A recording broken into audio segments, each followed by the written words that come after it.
Greetings, me lords and ladies, and welcome thee to thy Ren Fair edition of the Caldera Sun-Times Headline News. We are all decked out in our finest Ren Fair clothing, as it has been an amazing week of music festivals, quests, hunts, and of course, the merchant bazaars. Hula and her themed events and their clubs deserve the credit for their hard work in creating and hosting the many events for Therians to enjoy. Even the newest members were getting into the spirit as we gathered for the opening ceremonies held on November 5th. If you missed this themed event, fear not, for thou will surely be part of next events planned to be held soon. One of the greatest features of there is its ageless appeal. CST's newest reporter, Tara, has interviewed members who, like myself, are in their prime time and enjoy there with the same enthusiasm as many 20 and 30 years younger. You can read these interviews in the World section of the Caldera Sun-Times. The jungle waterfalls and pools are one of the most beautiful areas of Caldera Island. Since version 1, the once crystal clear water has become a black tar pit.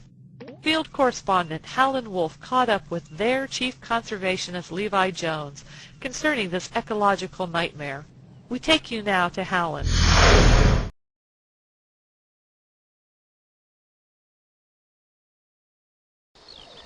This is Howlin' Wolf reporting live for the Caldera Sun-Times.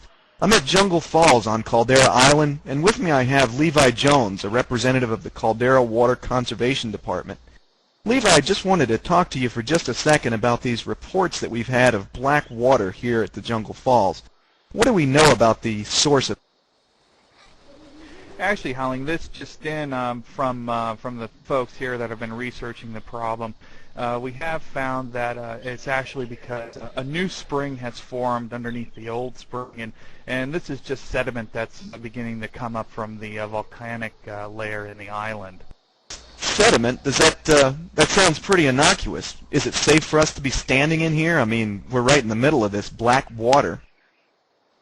On all accounts, it's absolutely safe. Really natural sediments and minerals that are mixed in with the mud that are presenting this to us in a black form. At first, people thought it was oil, but in fact, it is not. And all toxicology type reports have come back negative, so it is quite safe. Oh, that sounds good. Now, I did hear, in fact, on the forums, I saw that there has been some reports of gastrointestinal issues with some variants. Is there any correlation between the abdominal distress that some Calderans have been experiencing in this black water?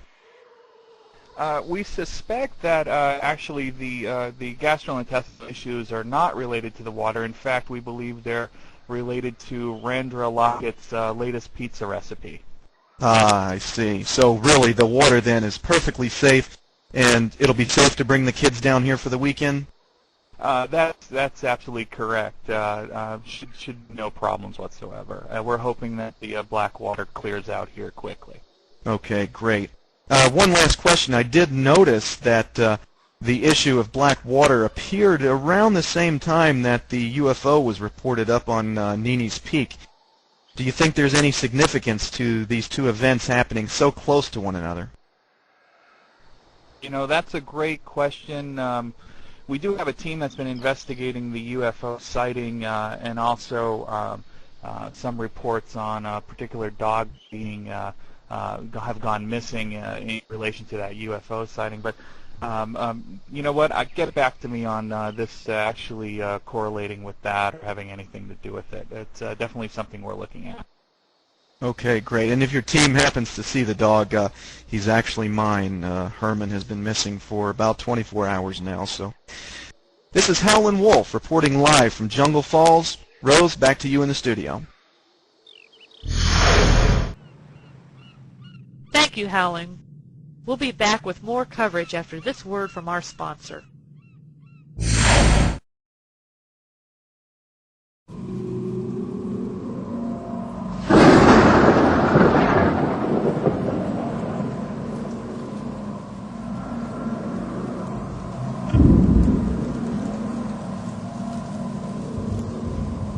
Icehouse Designs, clothing cooler than the Arctic Circle.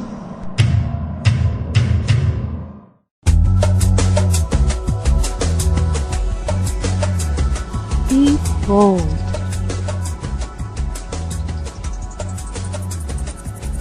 Be mighty.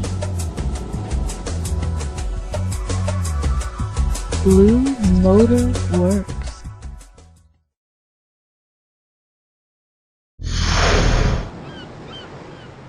Recently, Life in There reporter Tierra was the first to report her eyewitness account of spotting a UFO in there.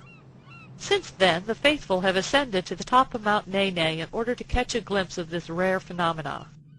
Twiddler and Arian B were the first to capture on video the UFO itself traveling rapidly around the rim of the volcano. Still in disbelief, CST sent our own camera crew to the top to see for themselves, and they came back with this amazing footage. Talk to you anyway.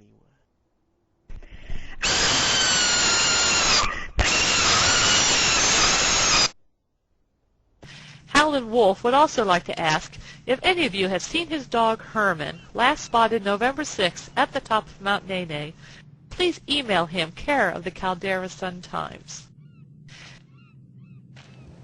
Now, good citizens of there, for all of us from CST Headline News, we bid thee adieu. This has been Rosie Vett, reporting from the giant chessboard on Ute Island.